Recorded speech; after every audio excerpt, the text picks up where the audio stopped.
The train sighed a final, shuddering breath of steam and metal, leaving Elara on a platform of splintered wood under a sky the color of bleached bone. The town of Redemption was a gash in the landscape, a raw wound of muddy streets and false-fronted buildings that seemed to lean on one another for support against the incessant wind. This wind was her first welcome, a thief that stole the warmth from her shawl and whipped grit into her eyes. In her gloved hand, she clutched a letter, the paper softened to the texture of cloth from 1,000 rereadings. It was a map to a new life, a promise signed by a man named Alistair Beaumont. She held on to the memory of his words, tidy and confident in their ink, as a shield against the assessing gazes of the few people who milled about. They saw her single, scuffed valise, the careful mends in her grey travelling dress, the exhaustion that clung to her like a second skin, and they drew their own conclusions. Hope, however, was a stubborn, foolish weed. It had taken root in the barren soil of her desperation, and she had tended it across 1,000 miles of rattling track. She was a teacher, or had been, before sickness took her parents and left her with nothing but debts and a reputation too fragile to withstand the gossip of her small eastern town. Mr. Beaumont's advertisement had been for a wife, a companion to share in his prosperity. His letter had spoken of a grand home, of society, of a life she could barely imagine. A man detached himself from the shadow of the station master's office, his approach a study in self-importance. He was tall and broad, his suit a severe black that seemed to absorb the light. A polished watch chain gleamed against his waistcoat. This had to be him. Mr. Beaumont? Elara's voice was smaller than she intended, a fragile thing in the vast, open air. The man stopped a few feet from her. His eyes, a pale, unforgiving blue, traveled down the length of her, lingering on the worn hem of her dress and the cracked leather of her boots. It was not an appraisal, it was an inventory of deficits. A faint, dismissive curl touched his lips. "You are the woman from the advertisement. Elara Vance." It was not a question. "Yes," she breathed, a knot of relief and anxiety tightening in her chest. She held out the letter, a pathetic offering. "I came as we arranged." He did not take it. He simply stared at her hand, at the plain wool of her glove, as if it were something soiled. "The arrangement was based on a photograph, madam. A photograph which, it appears, was a work of fiction. It suggested refinement." He said the word as if it were a jewel he was loath to place in her presence. It did not suggest poverty. The world tilted. The wind seemed to mock her, howling with laughter. I am not." "The journey was long, Mr. Beaumont. My belongings are few, it is true, but I am educated. I am a hard worker. I can be the companion you wrote of." Her words tumbled out, desperate and clumsy, falling into the dust between them. "I require a wife who reflects my station," he stated, his voice as flat and hard as the prairie stretching to the horizon. "Not a charity case to be clothed and fed out of pity. You have misrepresented yourself. The arrangement is void." He turned his back on her, just like that. The sound of his polished boots on the wooden platform was a series of final, punishing blows. He did not look back. He simply walked away, leaving her standing in the ruin of her future. The hope that had sustained her collapsed, turning to ash in her mouth. Humiliation was a physical heat that flooded her cheeks, hotter than the afternoon sun. The stares of the onlookers were no longer just assessing, they were knives. She was a spectacle, a fool, a mail-order bride, rejected on delivery. She stood there for a time she could not measure, her hand still outstretched, the letter trembling. Eventually, her fingers curled, crushing the brittle paper into a wad. She was stranded, alone. Her meager savings were gone, spent on the ticket that had brought her to this precise moment of annihilation. The town of Redemption offered none. From across the dusty street, a man had watched the entire exchange. He stood beside a wagon laden with sacks of flour and barrels of nails, his posture still and unassuming. He was not a man one would notice twice. His clothes were worn denim and flannel, faded by sun and work. A wide-brimmed hat shadowed his face. But Ilara had felt his gaze, steady and quiet, a stark contrast to the derisive stares of the others. Now, as she finally lowered her arm and drew her thin shawl tighter, a pathetic defense against a world suddenly hostile, he began to move. He did not rush. His steps were deliberate, the crunch of his boots in the dirt, a slow, rhythmic beat. He stopped not in front of her, but beside her, his attention fixed on the far horizon as if he were merely commenting on the weather. His voice, when it came, was low and rough, like stones rolling in a slow river. That was a poor welcome. Ilara flinched, expecting more scorn. She said nothing, keeping her gaze fixed on her own worn shoes. To look at him would be to acknowledge his pity, and she had no room for that. She had only room for the vast, hollow ache in her chest. "Beaumont's a man who values the shine on a thing more than the thing itself," the man continued, still not looking at her. "He'd buy a broken clock if the case was gold." There was no humor in it, just a statement of fact. He waited a moment. The wind whistled through the gaps in the station's siding. "You got a place to go?" She gave a slight, almost imperceptible shake of her head. The truth was a lump of ice in her throat. Another long silence stretched between them, thick with her shame and his quiet observation. She could feel the town watching them now, a new tableau for their afternoon's entertainment. The rejected bride and the quiet rancher. She braced herself for him to walk away, to leave her to her fate. Instead, he shifted his weight. "I've a ranch, north of here. It's quiet." He finally turned his head, and she caught a glimpse of a weathered face, kind eyes, the color of moss, and a jaw set with a sort of permanent resolve.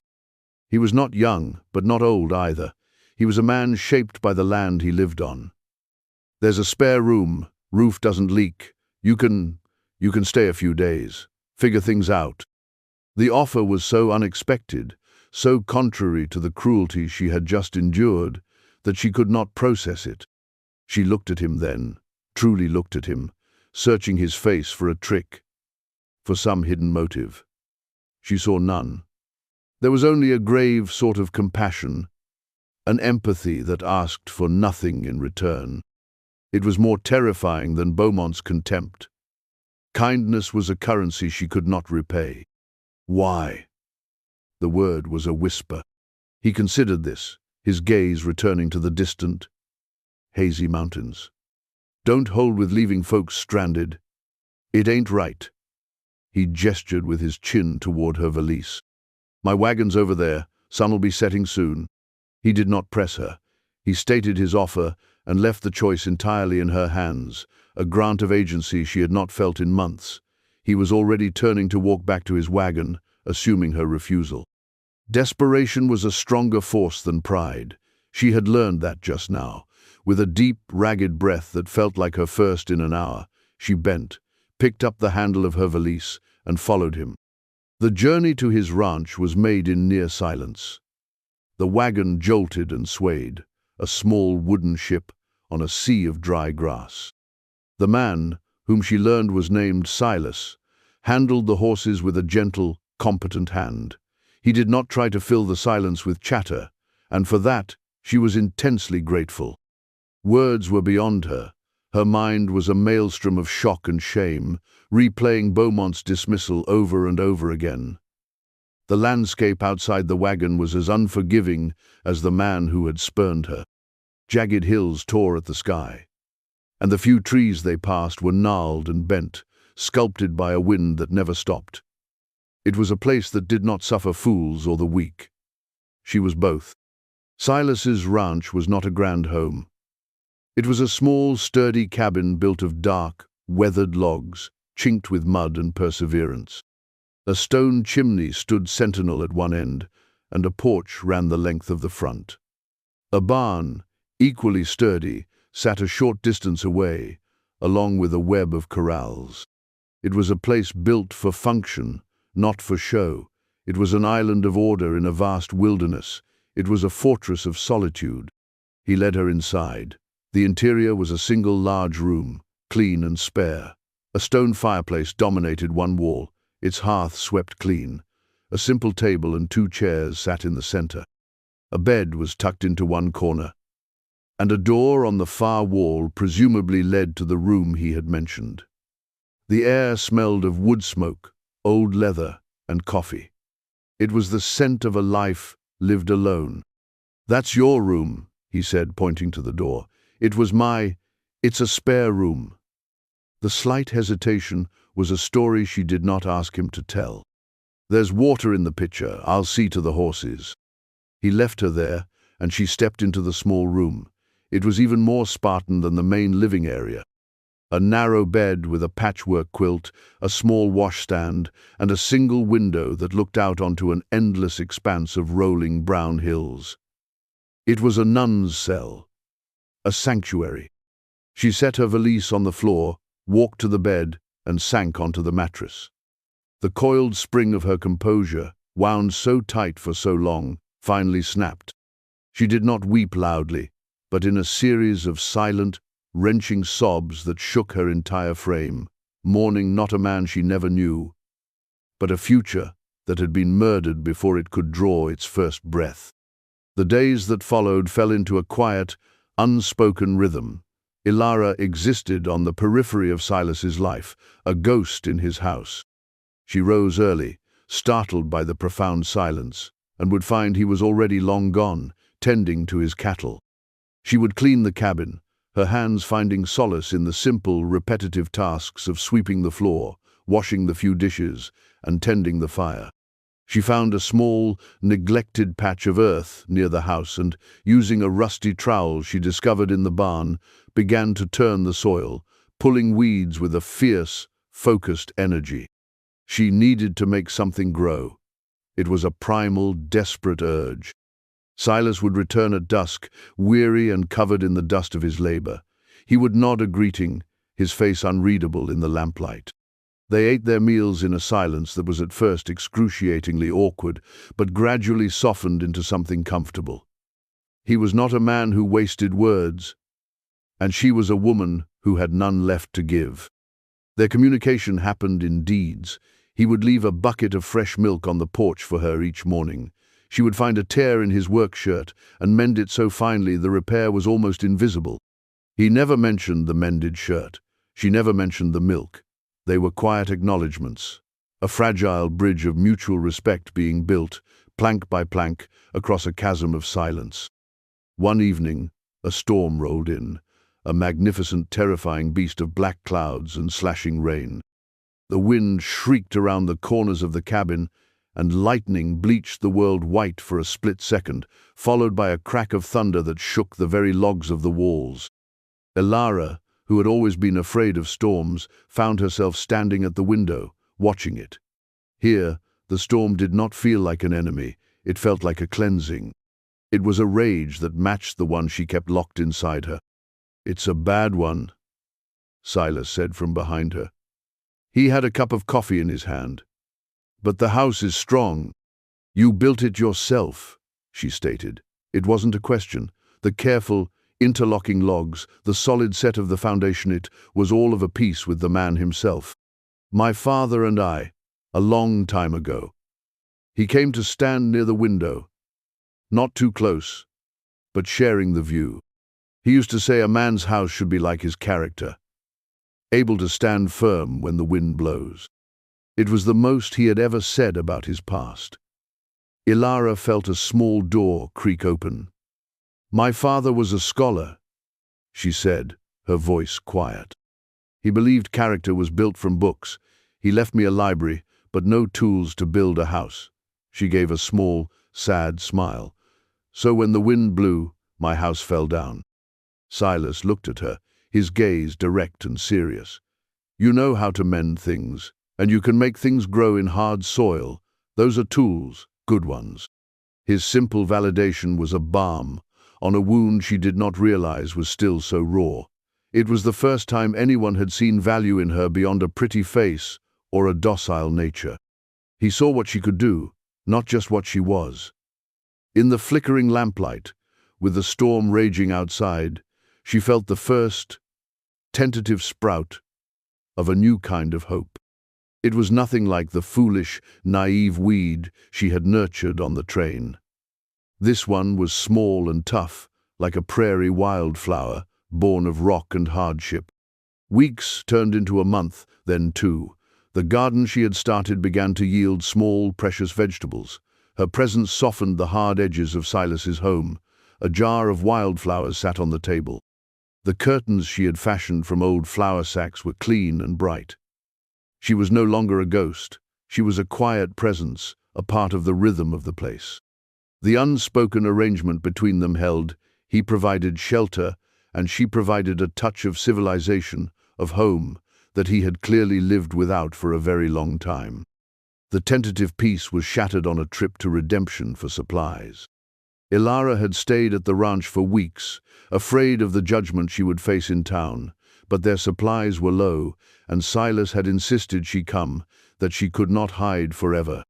The moment she stepped down from the wagon, she felt the eyes on her. The whispers followed them like flies.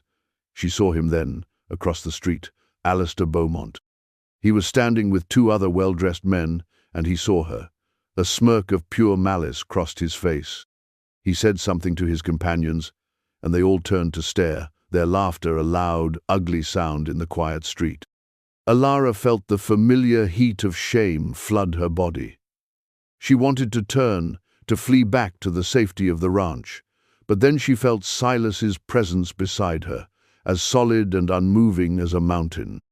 He did not look at Beaumont. He simply placed a hand lightly on the small of her back. It was not a proprietary gesture, but a steadying one, an anchor.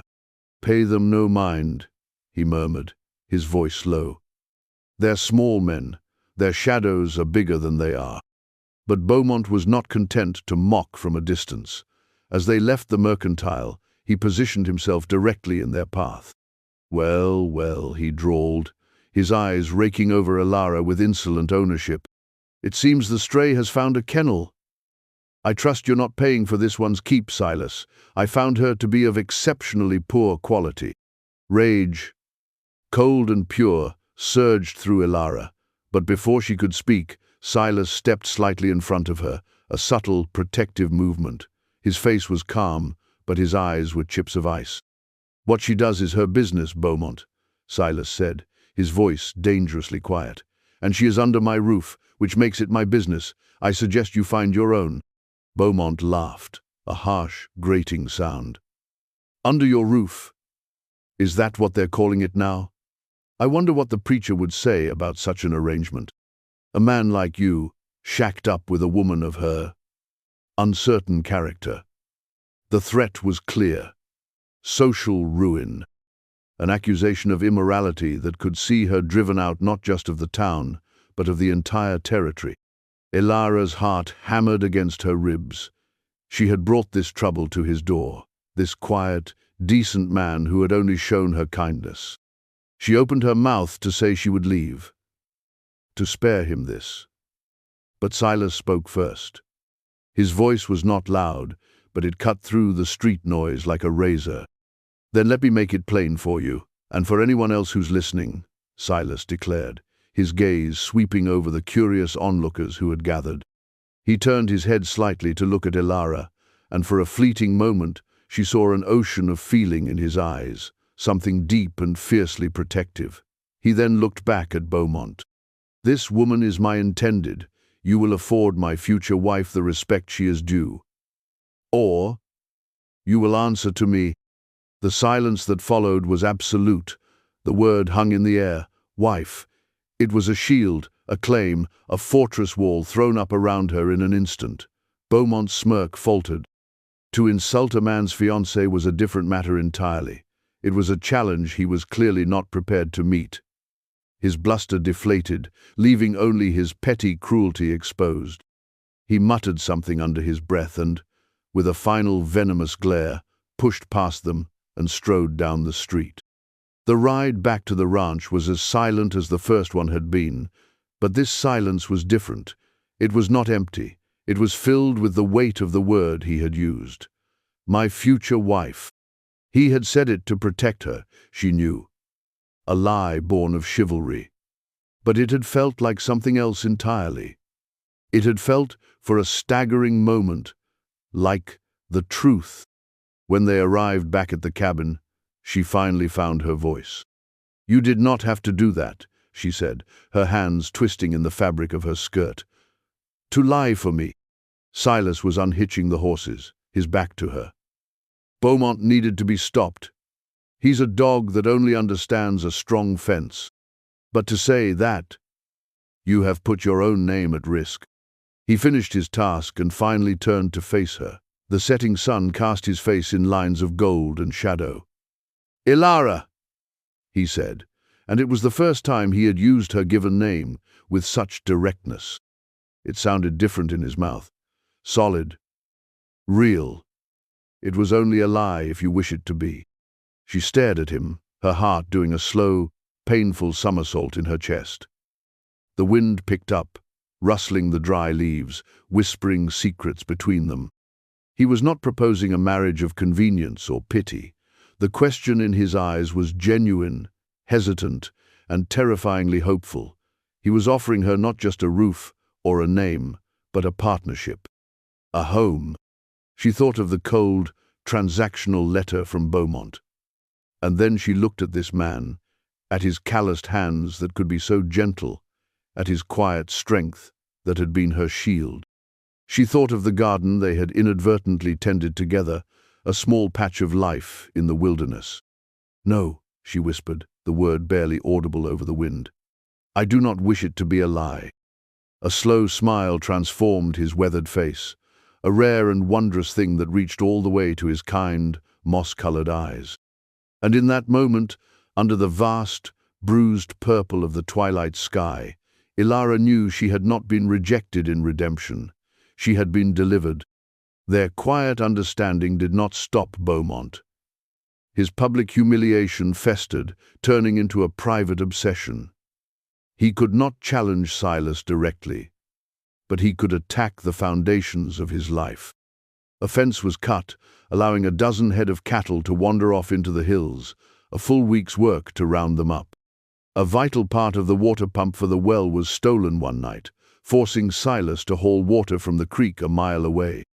These were petty, spiteful acts designed to wear them down, to drive a wedge of hardship between them.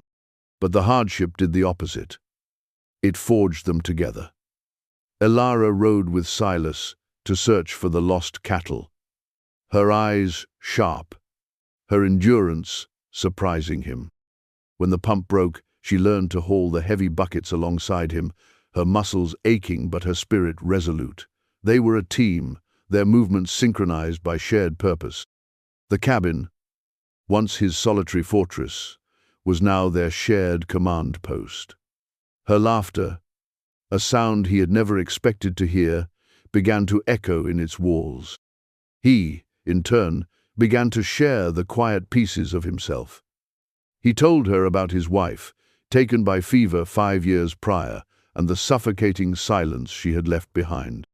He spoke of his dream to one day buy the adjoining valley, to have enough land that a man could ride all day and never leave his own property. Ilara, in turn, told him of her parents, of her love for poetry, and of the crushing weight of being a woman with a mind of her own in a world that only valued her obedience.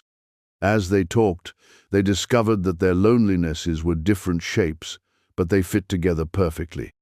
The final escalation came on a dry, wind-whipped night in late autumn. The air was electric with tension.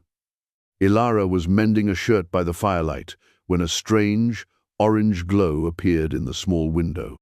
She stood, her heart seizing with a sudden, primal fear. Outside, the glow was brighter, pulsing against the side of the barn. "Silas!" she screamed. He was out of his chair in an instant. One look at the window, and his face became a mask of cold fury. "Beaumont," he gritted out. They burst from the cabin together.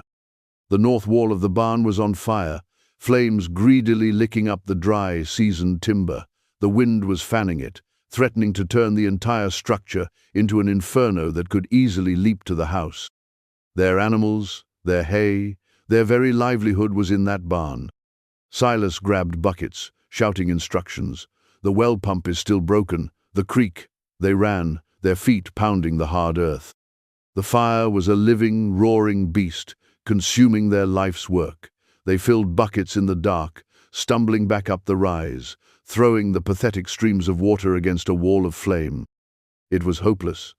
The fire was too big, too fast. Despair began to creep in, cold and oily.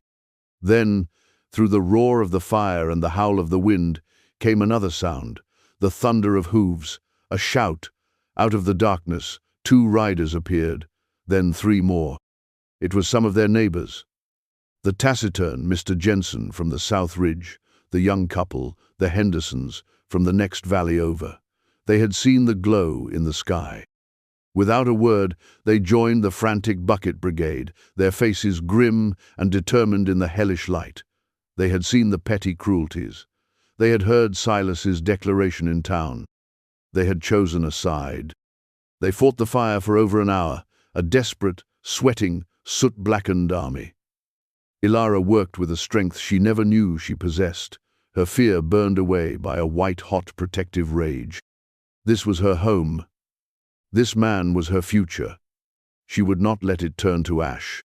Finally, beaten back by their collective will, the fire began to recede, sputtering and hissing, until it was a charred, smoking ruin against the barn wall. The structure was heavily damaged, but standing. They had saved it. As the exhausted group stood panting in the aftermath, another figure appeared, walking out of the darkness. It was Alistair Beaumont. He had clearly come to gloat over his handiwork, and his face fell in shock when he saw the crowd of neighbors standing with Silas. He saw the fury in Silas's eyes, the condemnation on the faces of his neighbors, and the unwavering defiance on Ilara's soot-stained face. "This is your work, Beaumont," Silas said, his voice low and trembling with contained violence. "I have no idea what you're talking about," Beaumont blustered, but his eyes darted around, looking for an escape. "We found this by the barn wall," Mr. Jensen said, holding up a silver flask, engraved with the initials A.B. Beaumont's face went pale. He was trapped. He had misjudged, not just Silas and Ilara, but the entire community. He had assumed their silence was agreement, their reluctance to get involved a sign of cowardice. He had not understood that on the frontier, while people might be judgmental, they had one unbreakable rule. "You do not try to burn a man out of his home." That was a line from which there was no coming back.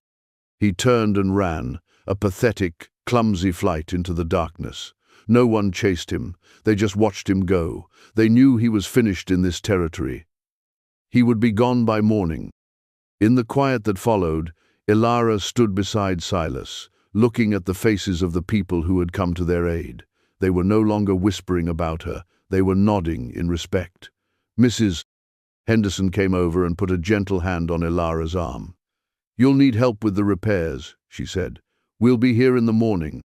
Ilara could only nod, her throat thick with unshed tears of gratitude.